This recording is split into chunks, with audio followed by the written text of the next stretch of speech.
Eu tô lendo aqui, gente, chegou para mim agora há pouco aqui no zap do Wilson aqui, quem vai participar, né, do ato lá no Salão Negro do Congresso Nacional, né? A expectativa é que o Lula chegue por volta das 10 para as 3 da tarde, ele com a senhora Janja, né, a primeira-dama, e vão compor ali o ato, que deve começar precisamente às 3h10, tá?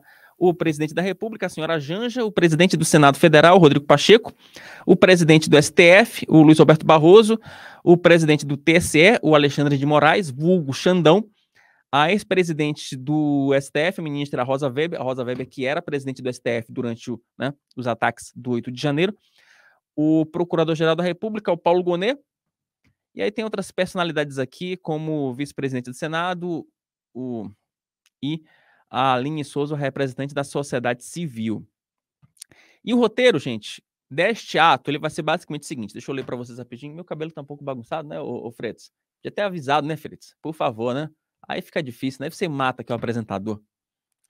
Aí você mata aqui. O roteiro do evento de hoje, ele vai ser basicamente o seguinte, gente. Vai começar com a interpretação do hino nacional pela excelentíssima ministra do Estado, da Cultura, Margarete Menezes. Ela vai cantar o Viro do Ipiranga. Espero que ela não faça como a Vanusa.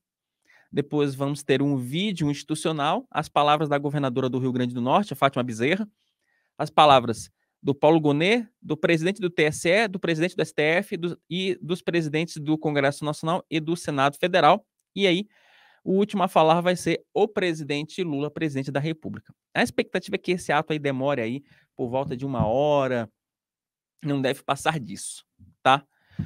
E o PT tem aproveitado esse ato para dar várias mensagens, né, em relação ao ex-presidente da República. Mas para a gente analisar um pouco o que aconteceu nesses últimos 12 meses, nesses últimos 365 dias em relação aos atos de 8 de janeiro, eu tô com o nosso grande Alexandre Borges, que já está esperando aqui, inclusive ele está com um terno melhor do que o meu, tá com uma camisa mais arrumada, rapaz, o cara já tá show. Ale, seja Vamos muito começar bem-vindo. 2024 direito, né? Vamos começar 2024 direito, né? 2024, inclusive o Alexandre vai ser personagem que vai estar aqui com a gente sempre aqui no Meio Dia em Brasília, abrilhantando aqui as nossas tardes, abrilhantando o seu almoço. E de vez em quando trocando uma receita culinária com o Tom, que é o nosso chefe aqui, né? Que de vez em quando. Tá aí, olha, Lê, o Alexandre tá dizendo, você estava sumido. O Alexandre, ele estava simplesmente aproveitando as praias cariocas, né? Porque ele, como um bom carioca, né? Então ele tem essa Privilégio. licença poética, né? Esse privilégio. Mas, né? As pessoas Agora acham acabou, que né? morar no Rio é só assalto em Copacabana. Não, mas tem coisa legal também. Tem sim, tem sim, tem sim, tem sim. Tá aqui, ó. E o Robert Souza, bom dia, Wilson. Sou o Coelho futebolista, rapaz, assistindo na conta do celular. Muito bem, tá certo. E aproveite o conteúdo e compartilhe esse conteúdo. Ale, 8 de janeiro vai ser uma disputa, já está sendo, na verdade, né? Uma disputa de narrativas, né? Sim. Ali, Como a tudo, claque né? Infelizmente. como tudo, infelizmente. Mas a gente precisa separar o joio do trigo. Houve, de fato, um ataque à sede dos três poderes. Houve, de fato, uma turba que invadiu a sede dos três poderes. Agora, a gente precisa também, né, dizer que de golpe, né, no sentido clássico, disso não teve nada, né? Faltou combinar com a cúpula do Exército, como o próprio ministro da Defesa, o José Múcio Monteiro, falou na semana passada em entrevista ao jornal O Globo. Mas durante todo o dia o governo Lula vai fazer isso, né? Dizer que, olha, que tentaram um golpe, que o Lula não deixou.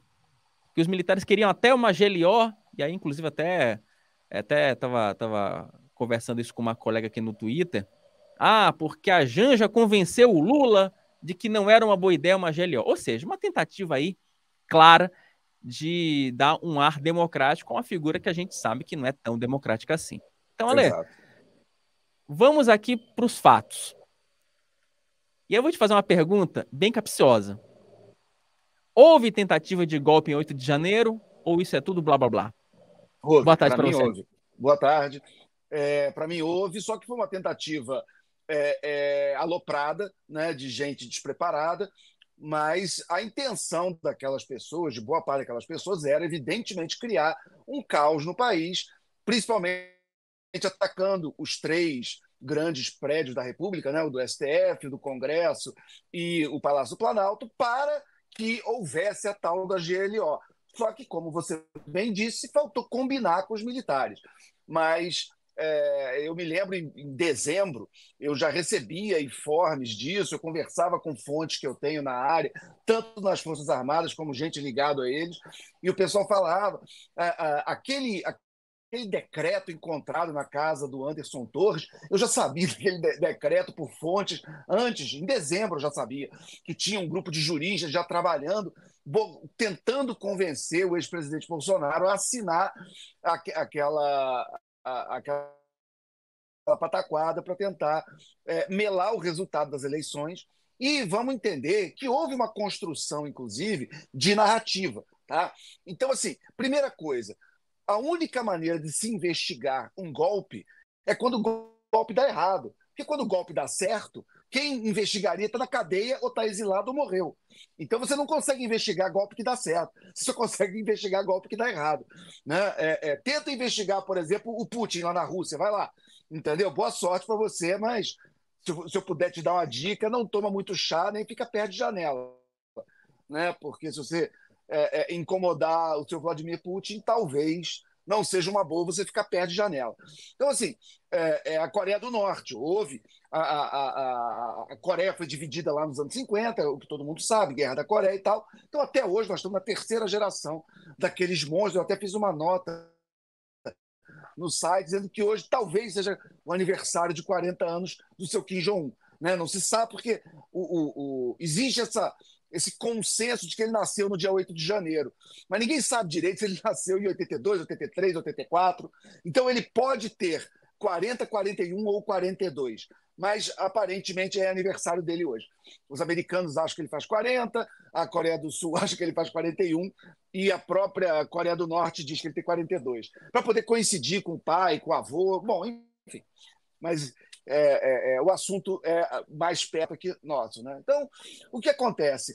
Você tinha, sim, uma ala da sociedade brasileira, da elite brasileira, do agro, de vários segmentos que não estavam dispostos a aceitar o resultado das eleições, por uma série de narrativas que foram sendo construídas ao longo dos anos, mas especificamente em 2022 houve uma tentativa clara, evidente, um ataque, um assédio enorme ao TSE, às urnas eletrônicas. Houve aquela famigerada reunião no Palácio do Planalto com diplomatas. Basicamente, o presidente da República, dentro do Palácio do Planalto, reúne diplomatas do mundo inteiro para dizer que a democracia do Brasil era democracia de fachada, de mentirinha. Né? O que é engraçado, porque essa turma que apoia o Bolsonaro se acha patriota. Mas eu não consigo imaginar nada mais antipatriótico do que isso. Né? Você convocar o mundo inteiro no Palácio Planalto para poder dizer que o Brasil não é democrático. E né? Tem problemas, é óbvio, nós somos um país de terceiro mundo, cheio de problemas. Né? Nossa democracia nenhuma democracia é perfeita, mas a nossa, então, nós estamos muito, muito longe do ideal. Mas que temos um sistema avançado de votação, que não há hoje. Eu, inclusive, estive em Brasília, no TSE, visitei a tal da sala secreta, que de secreta não tem nada. Então, assim, o tal do código tinha aberto um ano antes. Quer dizer, um bando de fake news, um bando de bobagem foi criada para minar na cabeça de uma parte radicalizada da população brasileira essa ideia de que, porque os bolsonaristas eles já sabiam e já estavam vendo que iam perder a eleição, né? O Lula, com todos os problemas, ninguém aqui tá para elogiar o sujeito, mas o sujeito é popular. Né? Ele ganhou a eleição em 2002, ele ganhou a eleição em 2006, ele elegeu a sucessora em 2010, foi reeleito em 2014. Em 2018, ele provavelmente não ganhou a eleição porque ele foi preso, né? Mas ele volta em 22 e ganha. Né? Então, o sujeito tem lá a sua popularidade, indiscutivelmente. Né? E ele. Acontece, do jogo. Ele tem paciência, né? Pois é, fazer o quê? Né? E ele, por causa disso, porque os bolsonaristas eles também ficavam falando mal das pesquisas, mas eles fazem pesquisa. Eles, internamente, eles contratam institutos de pesquisa, então, da boca para fora, ali para o cercadinho, para a militância, dizem que pesquisa não funciona, que é manipulada, mas eles sabem que funciona. Então, eles contratam as pesquisas e sabiam que o jogo estava quase ali Manchester City e Fluminense, entendeu? Para eles.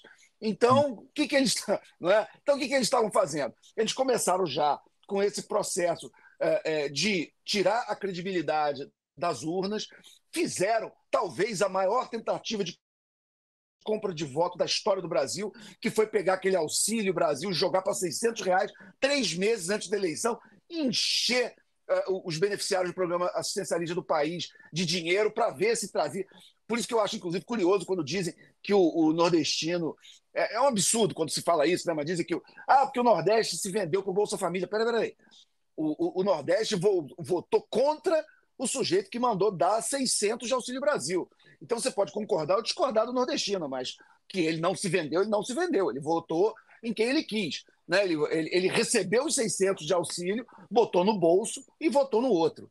Bom, mas de qualquer jeito, a gente acompanhou tudo isso. PEC Kamikaze, essa PEC do Auxílio Brasil, né? As PECs todas que foram feitas um ano antes, aquela dos precatórios, quer dizer, todo buraco que o Brasil foi colocado em termos de contas públicas para essa tentativa desesperada de tentar uma reeleição, mas como a coisa não estava indo, a gente viu essa construção toda de narrativa e nos bastidores havia aquela história de você ter aqueles juristas também aloprados, dizendo que o artigo 142 da Constituição permitia um golpe de Estado, que é uma maluquice.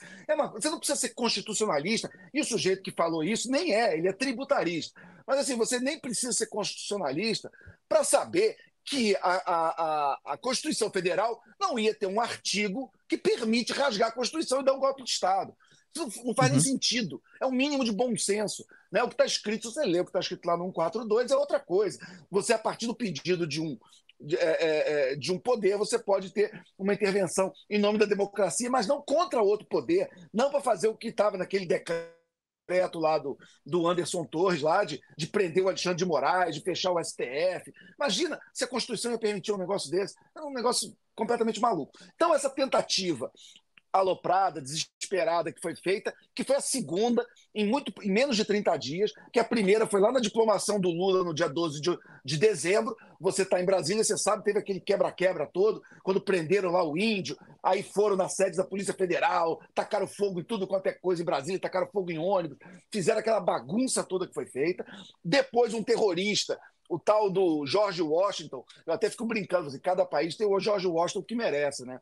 Os Estados Unidos tem o fundador do país lá, o primeiro presidente, nós temos o sujeito que queria botar uma bomba para explodir o aeroporto de Brasília num caminhão. Né? Então esse tal de George Washington, graças a Deus foi pego antes, mas estava lá, ele tinha esse plano, ele e mais um sujeito, os dois foram presos, ele chegou a botar aquela carga toda de explosivos em caminhão para poder fazer e provocar a explosão. E por que alguém faz quebra-quebra no dia 12, depois tem esse plano de explodir o aeroporto e depois a invasão, que é mais ou menos feita para coincidir com o 6 de janeiro do Donald Trump, lá da invasão do Capitólio. Houve aquela invasão do Capitólio dia 6 de janeiro em 2021, e em 2022 foi no nosso 8 de janeiro, para poder coincidir ali com esse domingo e tal, enfim. E aí havia esse plano de criar uma confusão para poder ter a decretação da tal da GLO, que houve crédito, acho que houve muita incompetência do governo Lula, que tinha uma semana de governo, tinha acabado de chegar. Então, houve incompetência do Flávio Dino, houve incompetência do ministro da Defesa, houve incompetência do tal do Gonçalves Dias, né, que é o nome dele.